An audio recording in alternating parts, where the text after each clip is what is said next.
제5장. 눈이 가볍게 흩날리고 있었다. 3시에 도착한 남자는 그녀에게 무언가를 주었다. 작은 상자 안에 든 물건이었는데 내가 있는 곳에선 그게 뭔지 보이지 않았다. 순간적으로 그녀의 표정이 환해지는 것만 보였다. 거실의 큼직한 창문 밖 어둠까지 환해질 정도로. 그녀는 놀란 듯했다. 나도 놀랐다. 하지만 방금 그녀가 저놈에게 보여준 미소를 나도 받아내리라고 다짐했다. 그러기 위해선 이 일을 제대로 해내야 한다. 4시가 조금 넘어 그는 평소보다 약간 오래 머물렀다. 그가 그녀의 집에서 나왔을 때 나는 길 건너편 어둠에서 대기 중이었다. 그가 어둠 속으로 사라지자 나는 위를 올려다보았다. 그녀는 무대에 선 배우처럼 거실 창문 앞에 서 있었고 한쪽 손을 들어 올려 손 위에 무언가를 바라보았는데 그게 뭔지는 보이지 않았다. 그러더니 갑자기 눈을 들어 내가 있는 어둠을 응시했다. 그녀가 절대 날 볼 수 없다는 걸 알지만 그래도 그 시선은 무언가를 찾는 듯했고 뭐든 꿰뚫어 볼 것 같았다. 갑자기 그녀의 표정이 겁에 질리고 절박해졌으며 뭔가를 애원하는 듯했다. 어느 책에 나왔듯이 운명을 거역할 수 없다는 깨달음이었다.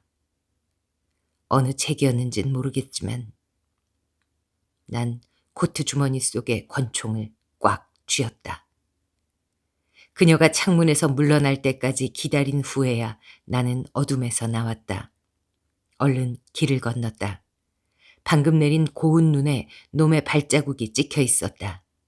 나는 서둘러 뒤를 쫓았다.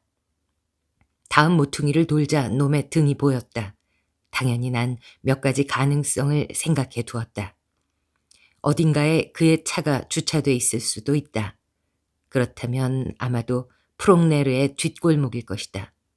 인적도 없고 조명도 많지 않은 곳. 혹은 그가 어딘가를 들를 수도 있다. 바나 레스토랑. 그런 경우에는 기다릴 수 있다. 난 가진 게 시간밖에 없는 사람이다. 게다가 기다리는 걸 좋아한다.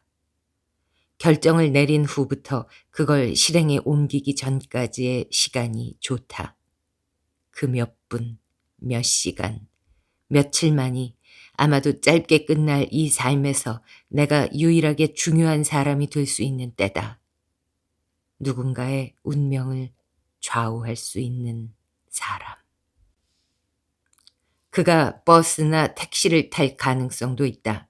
그럴 경우에는 코리나에게서 조금이라도 멀리 떨어진 곳에서 일이 끝난다는 장점이 있다. 남자는 국립극장 옆 지하철역으로 향했다. 지하철역에 사람이 워낙 많아 나는 그에게 좀 더 가까이 다가갔다. 그는 서쪽행 승강장으로 내려갔다. 그러니까 오슬로 서부 지역에 살고 있다는 뜻이다. 내겐 친숙하지 않은 동네. 돈은 넘쳐나고 쓸 데는 별로 없고 아버지가 입버릇처럼 하던 말이다. 무슨 뜻으로 한 말인지는 모르겠지만 마리아가 타는 지하철과 다른 방면이긴 하지만 처음 몇 정거장은 노선이 겹쳤다. 난 그의 바로 뒷자리에 앉았다. 지하철이 터널 속으로 들어갔지만 어차피 밖에도 어두웠던 터라 별 차이가 없었다. 곧 그 지점에 도달할 것이다. 그러면 금속이 덜컹덜컹 부딪히고 객차가 휘청이겠지? 그 지점을 지날 때 총뿌리를 앞좌석 등받이에 대고 방아쇠를 당길까 하는 생각을 잠깐 해보았다. 마침내 그 지점을 지나자 그 소리가 연상시킨 게 무엇인지 처음으로 깨달았다. 금속과 금속이 부딪히는 소리. 무언가가 정리되고 딱딱 맞아떨어지는 느낌. 운명의 느낌. 그건 내가 사람을 처리할 때 나는 소리였다. 총의 부품들, 핀과 공이치기, 놀이쇠가 움직이고 반동할 때의 소리. 빈데른역에서 내린 승객은 우리뿐이었다. 나는 그를 미행했다. 눈이 뽀드득거렸다. 나는 내 발소리가 나지 않도록 그와 걸음을 일치시켰다. 길 양쪽으로 주택이 드문드문 자리했지만 거리에는 여전히 우리뿐이라 마치 달에라도 와 있는 듯 했다. 나는 그의 뒤로 바짝 다가갔다. 이웃 사람인지 보려고 그랬는지 아무튼 그가 반쯤 몸을 돌렸을 때 나는 그의 꼬리뼈를 쏘았다. 그는 울타리 옆으로 쓰러졌고 나는 발로 그의 몸을 뒤집었다. 그는 초점 없는 눈동자로 나를 바라보았고 나는 그가 이미 죽었다고 생각했다. 그런데 그때 그의 입술이 움직였다. 애초에 심장이나 목, 머리를 쏠 수도 있었다. 그런데 왜 등을 쐈을까? 물어보고 싶은 게 있어서? 그럴지도 모른다. 하지만 지금은 기억나지 않았다. 혹은 별로 중요하게 느껴지지 않았다. 가까이서 봐도 전혀 특별할 게 없는 남자였다. 나는 그의 얼굴을 쐈다. 주둥이에 피가 묻은 하이에나. 울타리 위로 한 소년의 머리가 삐죽 솟아 있었다. 벙어리 장갑과 모자는 눈투성이었다. 아마 눈사람을 만드는 중이었으리라. 오늘처럼 눈이 보슬보슬할 땐 눈사람을 만들기가 쉽지 않다. 뭘 만들든 무너지고 손가락 사이로 부서지기 마련이다. 죽었나요? 소년이 시체를 내려다보며 물었다. 방금 전까지 살아있던 사람을 시체라고 하는 게 이상할 수도 있지만 난 늘 그렇게 생각한다. 네 아빠니? 내가 물었다. 소년은 고개를 저었다. 왜 그런 생각이 들었는지 모르겠다. 왜 소년의 태도가 너무 담담하다는 이유만으로 저기 죽어있는 남자가 소년의 아빠일 거라고 생각했을까? 사실은 그 답을 알고 있다. 나라면 그런 반응을 보였을 테니까. 이 아저씨는 저기 살아요. 소년이 시체에서 눈을 떼지 않은 채 벙어리 장갑에 붙은 눈을 빨아먹으며 다른 손으로 어딘가를 가리켰다. 내가 다시 와서 널 잡아가진 않을 거야. 하지만 내 얼굴은 잊어라. 알겠니? 알았어요. 눈 범벅이 된 장갑 위에서 소년의 볼이 안쪽으로 쏙 들어갔다 다시 나왔다. 마치 엄마 젖을 빠는 갓난아기처럼. 나는 뒤로 돌아 아까 왔던 길을 그대로 다시 걸어갔다. 권총 손잡이를 잘 닦은 다음 얇게 쌓인 눈이 녹아내리고 있는 맨홀 속에 버렸다. 이 총은 곧 발견될 것이다. 하지만 조심성 없는 아이들보다는 경찰이 발견해야 한다. 누군가를 처리한 후에는 절대 지하철이나 버스, 택시를 이용하지 않는다. 그건 금기사항이다. 대개 그냥 빠른 걸음으로 걷는다. 경찰차가 내 쪽으로 오는 게 보이면 뒤로 돌아 사건 현장 쪽으로 걸어간다. 마요르스투아에 도착해서야 처음으로 사이렌 소리가 들렸다.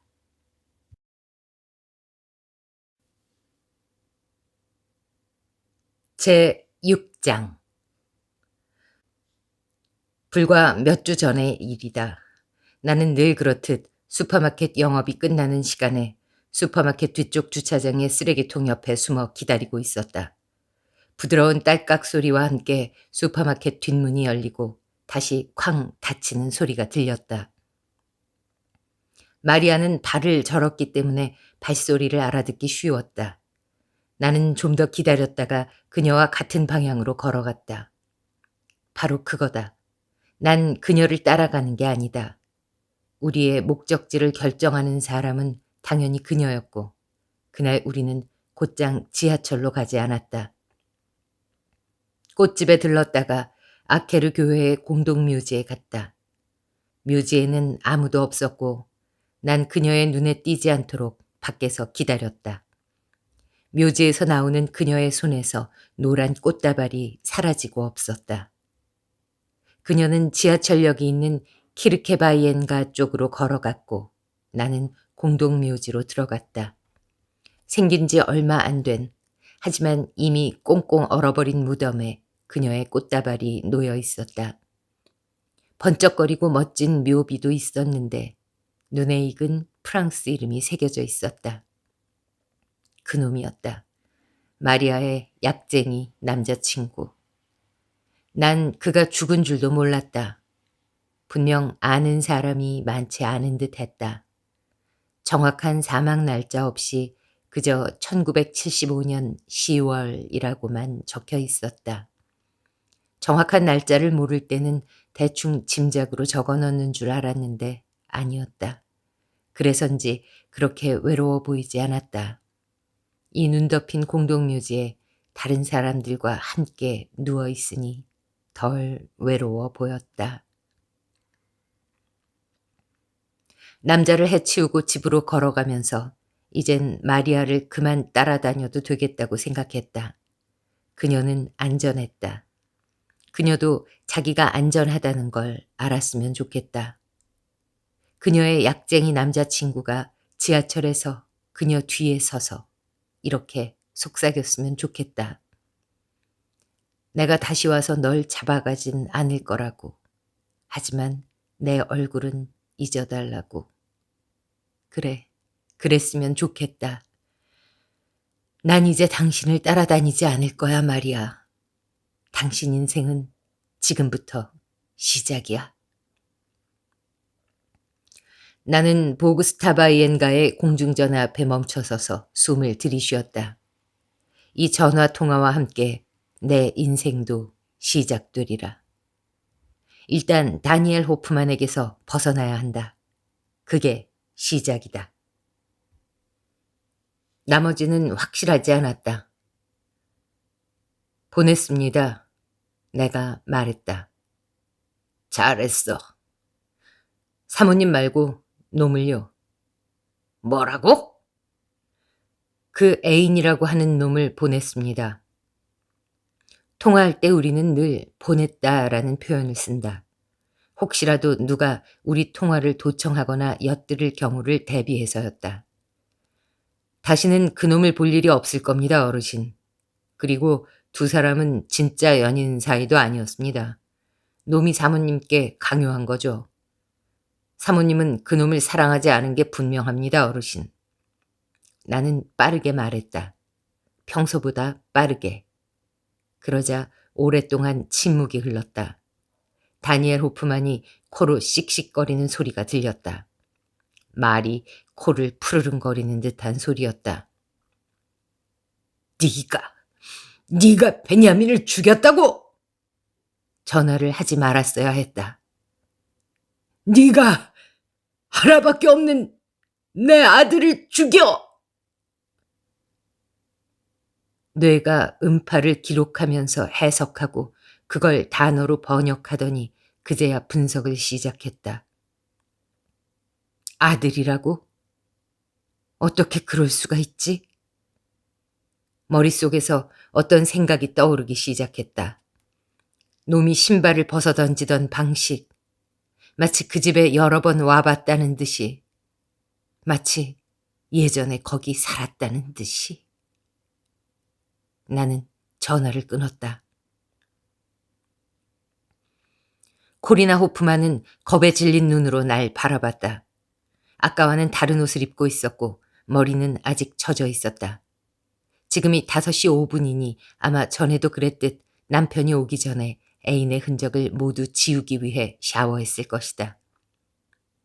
난 당신을 죽이라는 명령을 받았어요. 난 방금 전 그녀에게 그렇게 말한 참이었다. 그녀는 문을 닫으려고 했으나 내가 더 빨랐다. 나는 문틈으로 발을 집어넣고 문을 잡아 열었다. 그녀는 휘청거리며 뒤로 거실의 환한 조명 속으로 들어갔다. 그러더니 세이즈 라운지를 붙잡았다. 소품을 활용하는 무대 위의 여배우처럼. 제발, 그녀가 한쪽 팔을 앞으로 뻗으며 말문을 열었다. 무언가가 반짝거렸다. 큼직한 보석이 박힌 반지.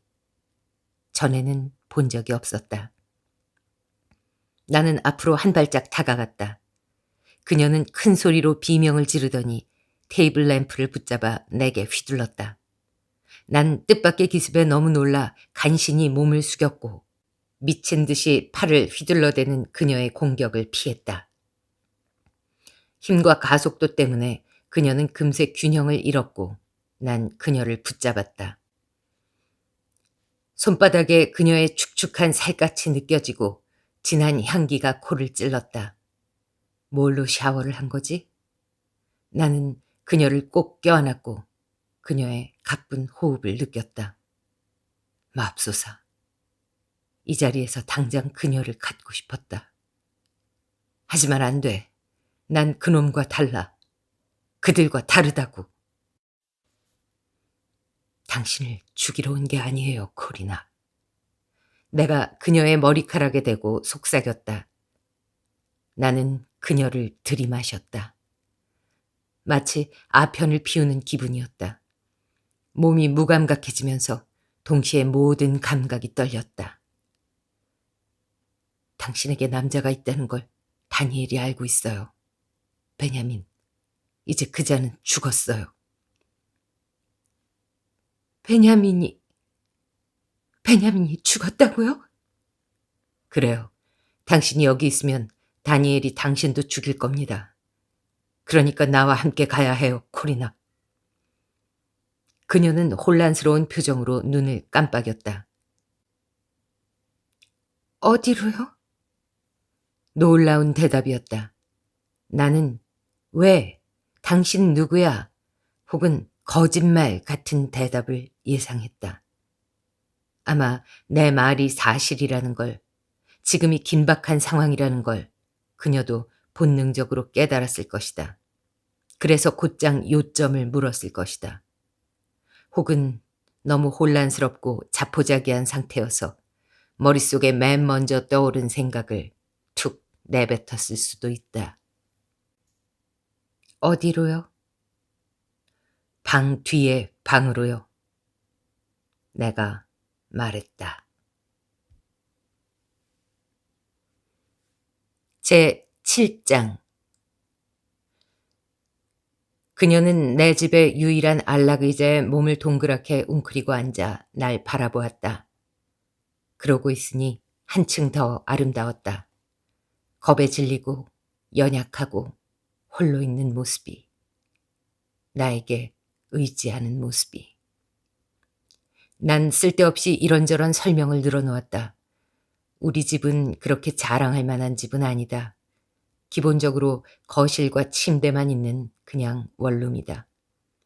깨끗하고 깔끔하긴 하지만 당신 같은 여자가 지낼 만한 곳은 아니라고. 하지만 굉장한 장점이 하나 있는데 아무도 여기를 모른다고. 더 정확히 말하면 아무도, 정말 글자 그대로 아무도 내가 여기 사는 것을 모른다고. 왜요? 내가 건네준 커피잔을 감싸주며 그녀가 물었다. 아까 그녀는 차를 마시고 싶다고 했지만 그러려면 내일 아침까지 기다려야 한다. 아침에 가게가 문을 열자마자 가서 사오겠다. 그녀가 아침에 차를 즐겨 마신다는 걸 알고 있다. 지난 닷새 동안 그녀가 매일 아침 차를 마시는 걸 봤다고 말했다. 이런 일을 하려면 내가 어디 사는지 아무도 모르는 게 제일 좋으니까요. 내가 대답했다. 하지만 이젠 내가 알게 됐군요. 네. 우리는 말없이 커피를 마셨다. 그럼 당신에겐 친구나 가족도 없단 말인가요? 어머니는 있습니다. 하지만 어머니도 당신이 어디 사는지 모르시죠? 당신이 무슨 일을 하는지도 당연히 모르겠네요. 네. 어머니껜 무슨 일을 한다고 했어요? 청소부라고 했어요. 사람을 청소하니까 청소부? 나는 코리나 호프만을 바라보았다. 정말로 궁금해서 묻는 걸까? 아니면 할 얘기가 없어서? 네. 그랬군요. 그녀는 몸을 부르르 떨더니 가슴 앞에서 팔짱을 꼈다. 보일러를 최고로 높게 틀었지만 단일 유리로 된 창문과 일주일 넘게 영하 20도로 떨어졌던 기온 때문에 집안에는 냉기가 돌았다. 나는 커피잔을 만지작거렸다. 어떻게 할 거예요, 올라브? 나는 식탁 의자에서 일어났다. 당신이 덮을 만한 담요가 있는지 찾아보죠. 아니요. 앞으로 어떻게 할 거냐고요. 그녀는 씩씩했다. 어쩔 수 없는 일은 무시해버리고 계속 앞으로 나아가는 사람이 있다면 그 사람은 씩씩한 것이다. 나도 그렇다면 좋을 텐데.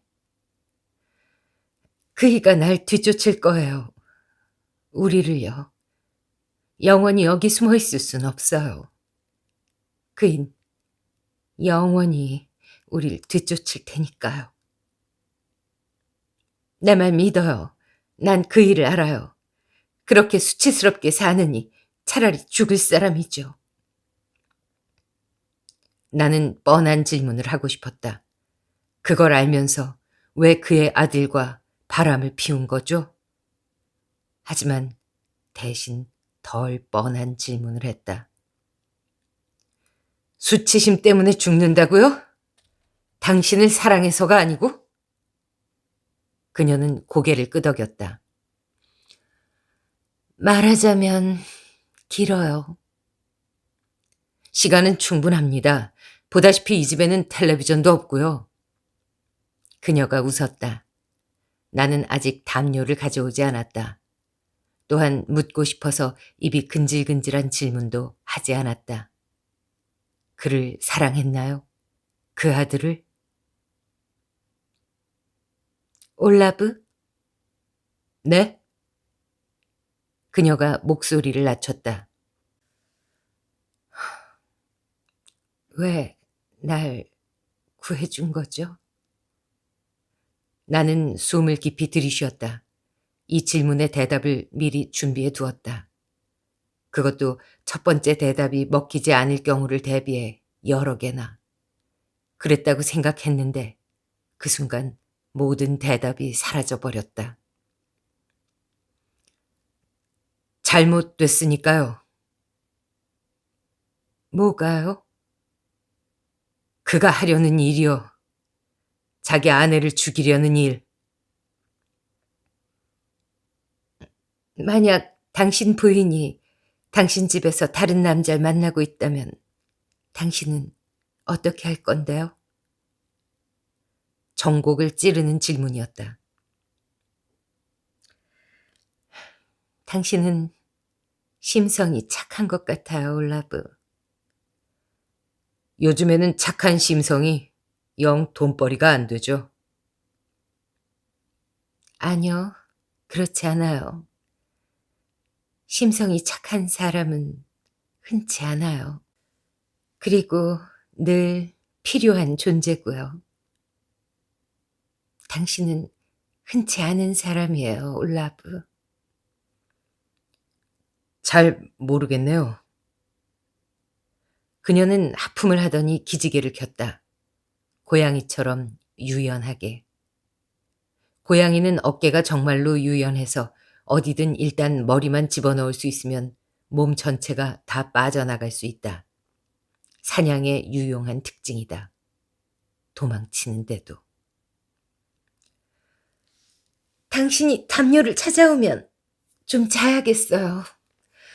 오늘은 너무 큰일을 겪었으니까요. 시트를 갈아줄 테니까 침대에서 자도록 해요. 난 소파에서 자는데 익숙해요. 정말요?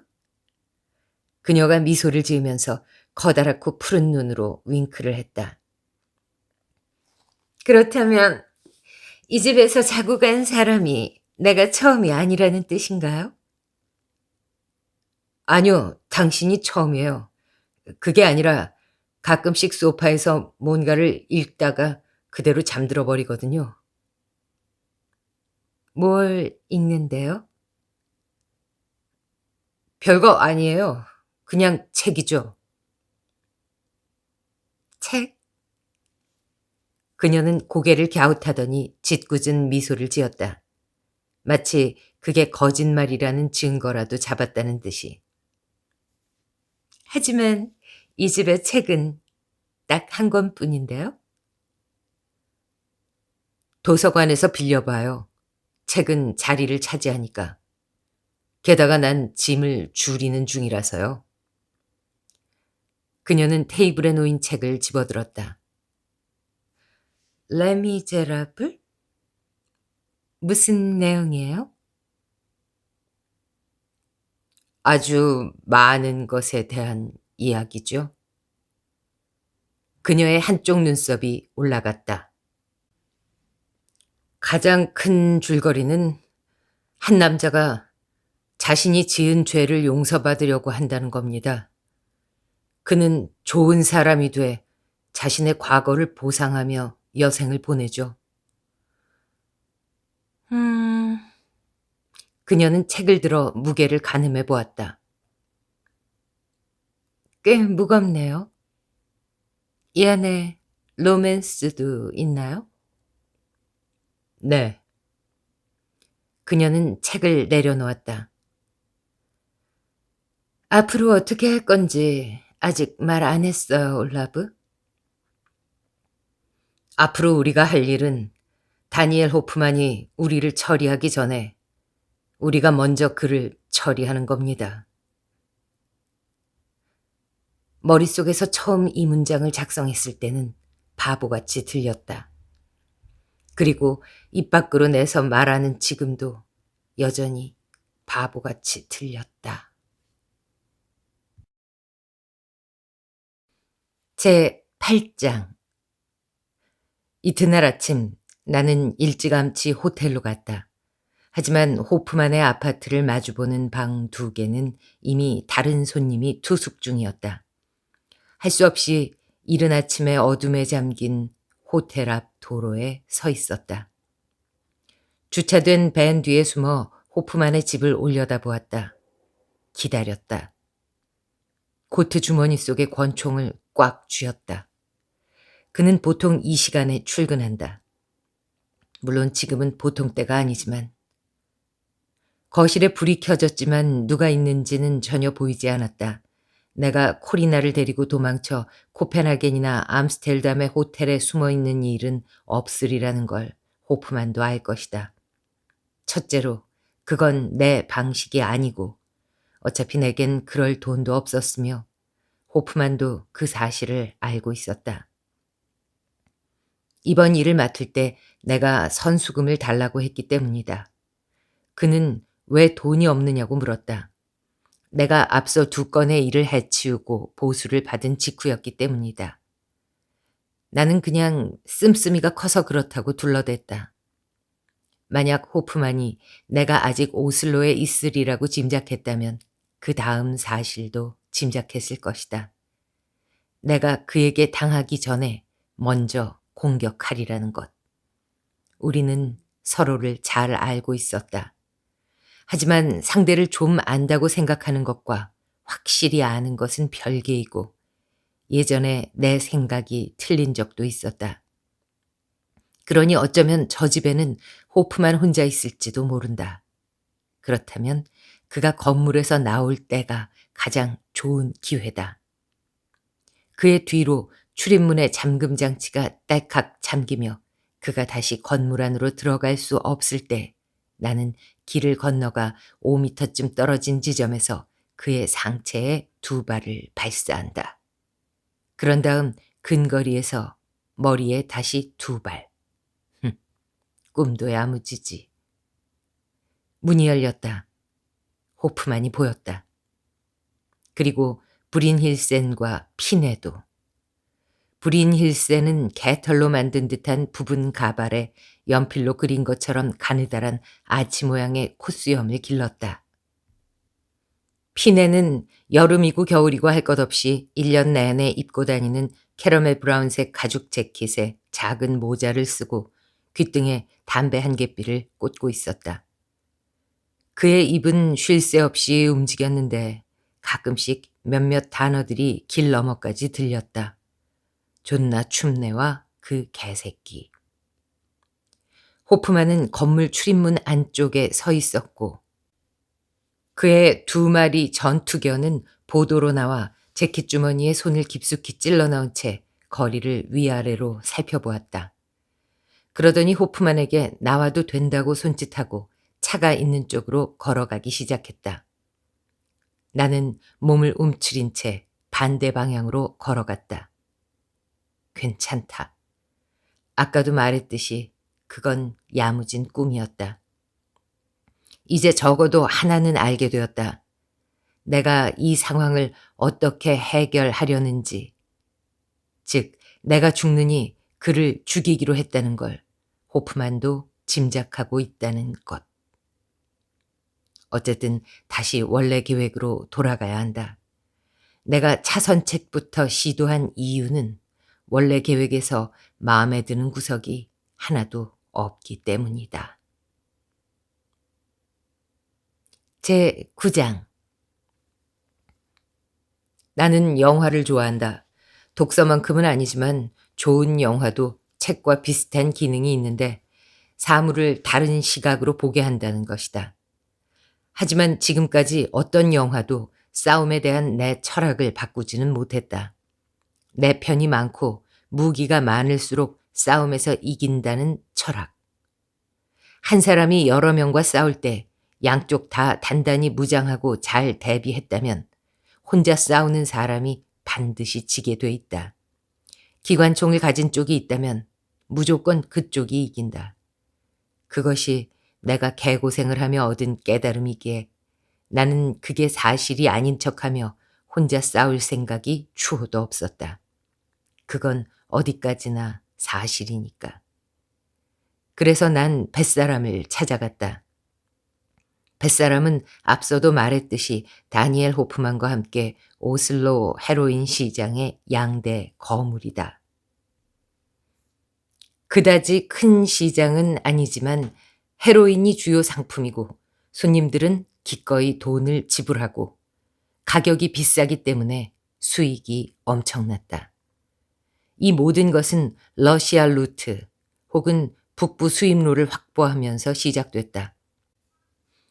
1970년대 초반 호프만이 러시아인들과 손잡고 이 수입로를 개척했을 당시 대부분의 헤로인은 골든 트라이앵글에서 생산돼 터키와 유고슬라비아를 거치는 소위 발칸 루트를 통해 들어왔다.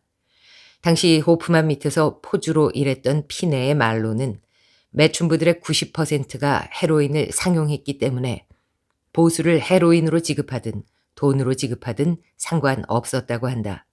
따라서 호프만은 헤로인을 더 싼 값에 구할 수 있다면 매춘 사업의 수익도 덩달아 올라갈 거라고 생각했다.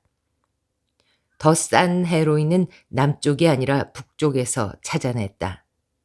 사람이 살기 힘든 스발바르 제도의 작은 북극 섬. 이 섬은 노르웨이와 소련의 영토로 나누어졌고 각 나라가 자기들의 영토에서 탄광을 운영했다. 섬에서의 삶은 힘들고 단조로웠으며 호프만은 노르웨이인 광부들로부터 러시아인 광부들이 고독을 달래기 위해 보드카와 헤로인, 러시안 룰렛에 빠져 산다는 끔찍한 이야기를 들었다. 그리하여 그 섬을 찾아가 러시아인들을 만났고 계약을 체결해 돌아왔다. 아프가니스탄에서 생산된 생아편이 배로 소련에 운반되면 거기서 헤로인으로 정제되어 다시 북쪽의 아르한겔스크와 무르만스크로 보내진다. 그 마약을 노르웨이까지 운반하는 건 사실상 불가능한 일이었다. 소련 공산주의자들이 나토에 소속된 노르웨이와의 접경 지역을 엄중히 감시하기 때문이다. 노르웨이도 마찬가지였다. 하지만 기온이 영하 40도까지 떨어지고 접경 지역의 감시자가 북극곰뿐인 스발바르 제도를 통해서라면 가능했다. 그곳에서 호프만의 연락책인 노르웨이 측 광부는 트롬스행 국내 비행기로 물건을 보냈다. 트롬스의 세관에서는 광부들이 보낸 짐을 절대 검색하지 않기 때문이다. 광부들이 저렴한 면세수를 몇 박스씩 국내로 반입시킨다는 건 누구나 아는 사실이었는데도 세관원들조차도 그들이 그런 특혜쯤은 누릴 자격이 있다고 생각하는 듯 했다. 또한 그들은 훗날 이렇게 주장했다. 그렇게 많은 양의 헤로인을 밀반입해 비행기와 기차, 자동차로 오슬로까지 운반할 수 있다고 생각하는 건 너무 순진하다. 분명 직원들에게 봉투 몇 개라도 건넸을 거라고. 하지만 호프만의 말에 따르면 세관원들에게는 한 푼도 주지 않았다고 한다. 그럴 필요가 없었다. 경찰은 이런 상황을 전혀 모르고 있었기 때문이다. 그 섬의 노르웨이 영토인 롱위엔 아루비엔 외곽에서 버려진 스노우 스쿠터 한 대가 발견되기 전까지는. 북극곰이 훼손한 사체는 러시아인으로 밝혀졌고 스쿠터의 기름 탱크에는 총 4kg에 달하는 순도 높은 헤로인이 여러 봉지 들어있었다. 경찰과 세관원들이 성난 벌떼처럼 그 지역에 몰려들자 마약 운반 작전은 잠시 중단되었다. 오슬로의 헤로인 시장은 패닉 상태에 빠졌다. 하지만 탐욕은 눈이 녹아 흘러내리는 물과 같아서 한쪽 길이 막히면 그저 새 길을 찾아내기 마련이다. 여러 개의 직함을 가졌지만 무엇보다 사업가라고 할 수 있는 뱃사람은 그 현상을 이렇게 표현했다. 충족되지 못한 수요는 어떻게든 충족시킬 방법을 찾아낸다. 뱃사람은 뚱뚱하고 쾌활한 남자로 팔자 콧수염 때문에 산타클로스를 연상시켰다. 그가 사업상 이득이라는 판단하에 생선 다듬는 칼로 당신을 베어버리지만 않는다면 그는 몇 년간 소련의 보드카를 밀수했는데 먼저 소련에서 고깃배에 보드카를 실어 보내면 바렌츠 해에서 다시 노르웨이 고깃배로 운반해 버려진 어구에 보관하는 방식이었다. 그 어구는 뱃사람이 운영할 뿐 아니라 나무통, 그물 하나까지 모조리 그의 소유였다. 그들은 생선 보관용 상자에 술병을 가득 담았고 생선 운반차로 그 상자를 오슬로까지 배달했다. 운반차 안에는 물론 생선도 있었다. 오슬로에 도착한 보드카는 뱃사람이 운영하는 가게의 지하 저장고로 운반되었다. 그 가게는 위장용이 아니라 뱃사람 집안이 3대째 운영해온 진짜 생선 가게로 수익이 특출하게 많지는 않지만 그렇다고 큰 손해를 보지도 않았다. 러시아인들이 뱃사람에게 보드카 대신 헤로인으로 거래할 생각이 없느냐고 묻자 뱃사람은 계산을 해보았다. 마약 거래를 하다 잡힐 위험과 잡혔을 때의 법적 형벌을 계산한 후에 그는 하기로 결정했다. 따라서 다니엘 호프만이 스발바르 무역을 재개했을 때 그에게는 경쟁자가 생겼다. 그리고 그는 그런 사실이 마음에 들지 않았다. 이 대목에서 내가 등장한다. 앞서 말한 것 같은데 당시 범죄자로서 내 이력은 다소 초라했다. 은행을 털다 실패해 복역했고 호프만 밑에서 피내를 도와 포주로 일하다가 잘려서 뭔가 할 만한 일이 없을까 찾던 중이었다. 그러던 차에 다시 호프만으로부터 연락이 왔다. 믿을 만한 소식통으로부터 내가 한 밀수업자를 처치했는데 그 시체가 할덴의 항구에서 머리통이 거의 날아간 채 발견됐다는 소식을 들었기 때문이다. 아주 전문적인 살인 정보업자의 솜씨야. 호프만이 말했다. 내게는 더 나은 명성이 없었기 때문에 굳이 부인하지 않았다. 호프만이 준 첫 번째 임무는 베르겐 출신의 마약상을 제거하는 일이었다. 그는 호프만 밑에서 일하다가 마약을 조금씩 빼돌렸고 후에 발각됐지만 자신이 훔치지 않았다고 발뺌하더니 결국에는 뱃사람에게로 가 그의 밑에서 일하고 있었다. 그를 찾아내기는 쉬웠다. 베르겐 사람들은 유달리 말소리가 큰 데다 그가 마약을 파는 중앙역 근처에서 베르겐 특유의 알을 굴리는 발음이 쩌렁쩌렁 울렸기 때문이다. 사람을 죽이는 일도 두 번째부터는 쉬워진다더니 맞는 말이었다. 나는 놈을 컨테이너 항으로 데려갔고 할덴 항구의 살인사건과 비슷해 보이도록 머리에 두 발을 쐈다. 할덴 사건은 이미 용의자가 있었기에 경찰은 사건 첫날부터 엉뚱한 곳을 수사하기 시작했고 내 근처에는 오지도 않았다. 호프만은 내가 인류 살인 청부업자라는 확신을 얻어 내게 두 번째 임무를 주었다. 이번에는 어떤 젊은 놈이었는데 호프만에게 전화해 뱃사람보다는 호프만 밑에서 일하고 싶다는 의향을 밝혔다고 한다. 그러면서 뱃사람에게 발각되지 않도록 은밀한 곳에서 만나 세부 사항을 의논하자고 했단다. 더는 생선 가게의 악취를 견딜 수 없다면서. 그놈은 더 그럴싸한 얘기를 지어냈어야 했다. 호프만은 내게 연락해 뱃사람이 자기를 죽이려고 그 젊은 놈을 보낸 것 같다고 했다. 이튿날 저녁 나는 상크트 한스 해우겐에 위치한 공원 꼭대기에서 그를 기다렸다. 거기서는 주위가 훤히 다 보였다. 사람들은 옛날에 여기서 제물을 바쳤기 때문에 귀신이 나온다고들 했다. 엄마는 예전에 인쇄업자들이 여기서 잉크를 끓였다고 했다. 난 그저 이곳을 예전 쓰레기 소각장으로만 알고 있다. 일기예보에서는 오늘 저녁 기온이 영하 12도까지 떨어질 거라고 했다. 그러니 이곳엔 우리 두 사람뿐일 것이다. 9시가 되자 한 남자가 공원 꼭대기로 이어지는 긴 길을 올라오고 있었다.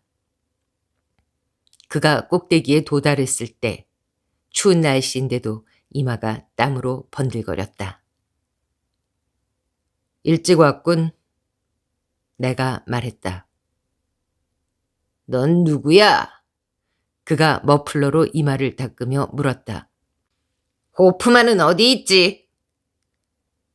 우린 동시에 권총을 향해 손을 뻗었지만 내가 더 빨랐다.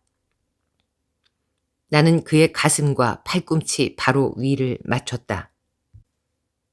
그는 총을 떨어뜨리고는 뒤로 쓰러졌다.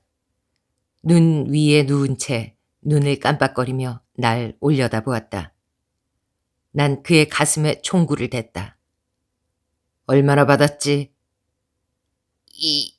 2만. 그 돈이면 사람을 죽여도 된다고 생각한 거야? 그는 입을 벌렸다가 다물었다. 어차피 난 널 죽일 거야.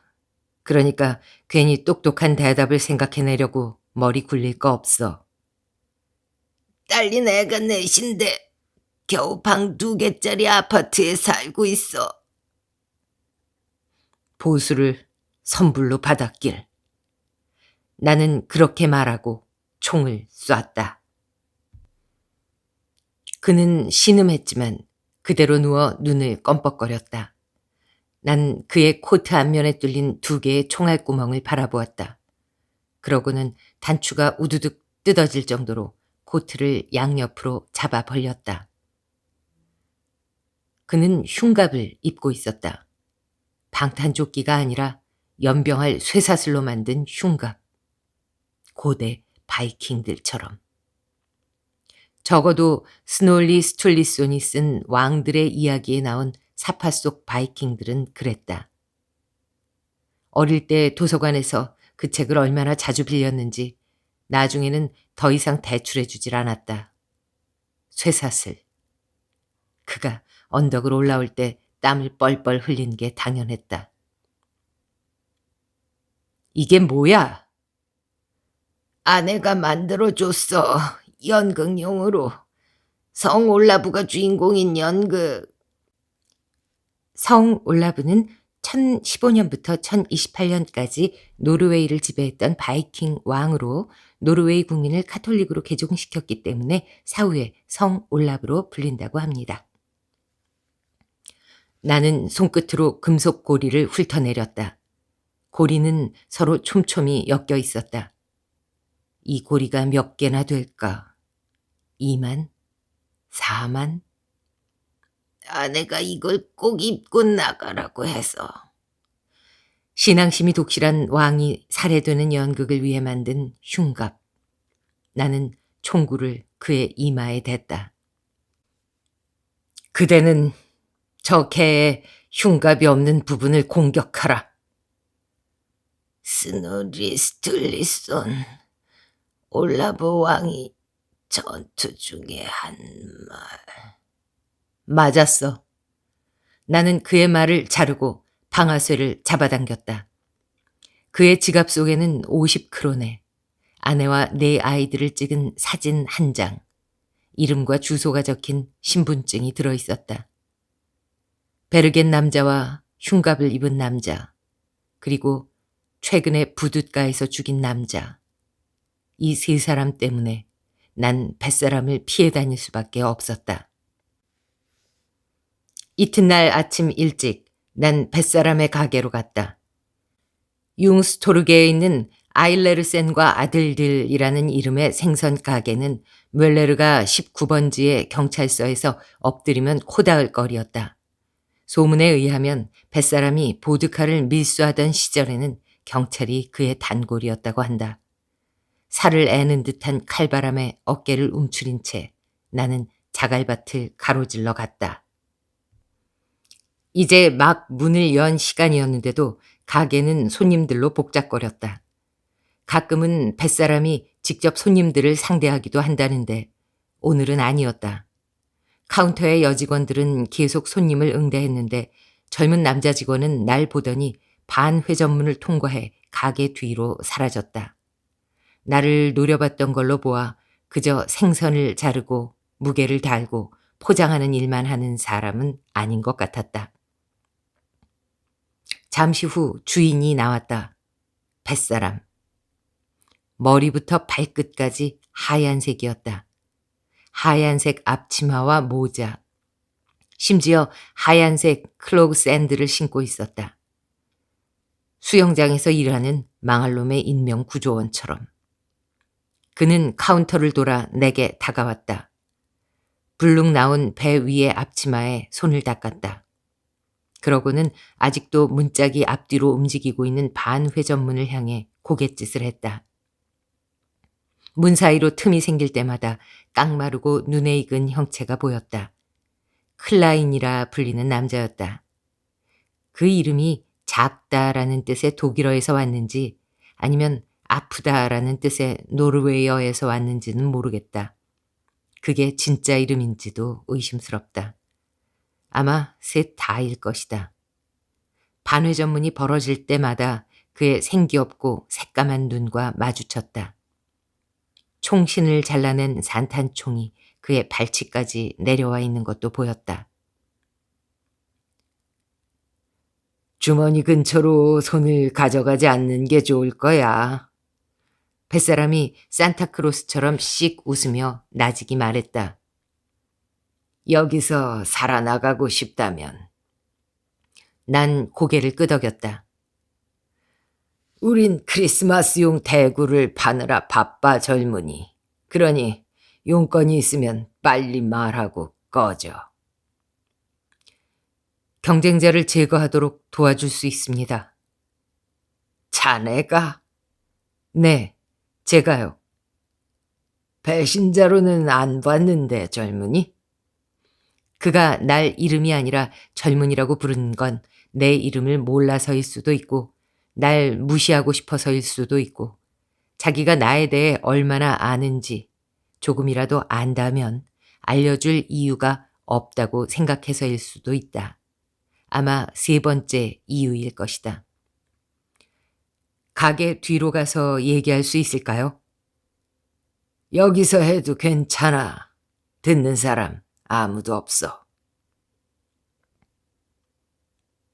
내가 호프만의 아들을 쏘았습니다. 뱃사람은 한쪽 눈을 찡그리고 다른 쪽 눈으로 나를 빤히 보았다. 오랫동안. 손님들은 메리 크리스마스라고 외쳐댔고 그들이 문을 열고 나갈 때마다 따뜻하고 김이 자욱한 가게 안으로 차가운 돌풍이 밀어 닥쳤다. 뒤로 가지. 그는 내게 부하 셋을 잃었다. 자기 부하를 셋이나 죽인 사람에게 원한을 품지 않으려면 지독하게 냉정한 사업가여야 한다. 나는 그저 내 제안이 그의 구미를 당기기를, 그가 내 생각만큼 냉정한 사업가이기를 바랄 뿐이었다. 내 이름도 모르는 척 시침을 뗀 것처럼. 나는 낡은 나무 테이블에 앉았다. 바닥에는 폴리스티렌으로 만든 튼튼한 상자가 있었는데 얼음과 냉동 생선이 가득 들어있었다. 그리고 호프만의 주장대로라면 헤로인도 들어있을 터였다. 실내 온도는 높아야 5, 6도 정도였다. 클라인은 계속 서 있었다. 내가 이야기하는 동안 클라인은 자기가 흉측한 산탄총을 들고 있다는 걸 전혀 의식하지 못하는 듯 했다. 산탄총의 총구는 오로지 나만을 겨냥하고 있었는데도. 난 최근에 있었던 사건들을 쭉 설명했다. 거짓말을 하지는 않았지만 필요 이상으로 자세하게 말하지도 않았다. 내 얘기가 끝났는데도 뱃사람은 그 연병할 외눈으로 날 계속 바라보았다. 그래서 호프만의 마누라가 아니라 아들을 쐈다고. 그게 아들인 줄 몰랐습니다. 자네 생각은 어때, 클라인? 클라인은 어깨를 으쓱였다. 어제 빈레덴에서 어떤 놈이 총에 맞아 되졌다는 기사는 봤습니다. 나도 봤어. 어쩌면 호프만과 여기 있는 그의 해결사가 신문에 난 사건을 이용해 우리가 믿을 수밖에 없는 이야기를 지어낸 건지도 모르지. 경찰에 전화해서 피살자의 이름이 뭔지 물어보세요. 그럴 거야. 먼저 네가 왜 호프만의 부인을 살려주고 지금도 그 여자를 숨겨주고 있는지 들은 후에. 그건 당신이 알 바 아닙니다. 살아서 나가고 싶으면 말하는 게 좋을걸. 그것도 빨리. 호프만이 여자를 때렸습니다. 아버지 호프만 아니면 아들? 둘 다요. 나는 거짓말을 했다. 그래서 누가 자기보다 강한 사람한테 맞는다고 해서 꼭 억울한 사연이 있다는 법은 없어. 특히 그런 장녀 같은 년은요. 클라인이 말했다. 뱃사람이 웃었다. 저 눈 좀 봐. 클라인, 널 죽이고 싶은가 봐. 아무래도 그 여자와 사랑에 빠진 모양이야. 상관없습니다. 저도 이 새끼를 죽이고 싶으니까요. 마오가 이놈 손에 죽었죠. 클라인이 말했다. 내가 죽인 뱃사람의 부하 셋 중에서 누가 마오인지 알 수 없었다. 하지만 상크트 한수 해우겐에서 죽인 남자의 운전면허증에 마우리츠라고 적혔던 걸로 보아 아마도 그를 말하는 듯 했다. 크리스마스 대구가 기다리고 있습니다. 어떻게 하시겠습니까? 내가 물었다. 뱃사람은 코수염의 한쪽 끝을 잡아당겼다. 저 남자는 몸에 밴 비린내를 한 번이라도 말끔히 씻어낸 적이 있을까? 그가 자리에서 일어났다. 불신보다 더한 외로움이 어디 있을까?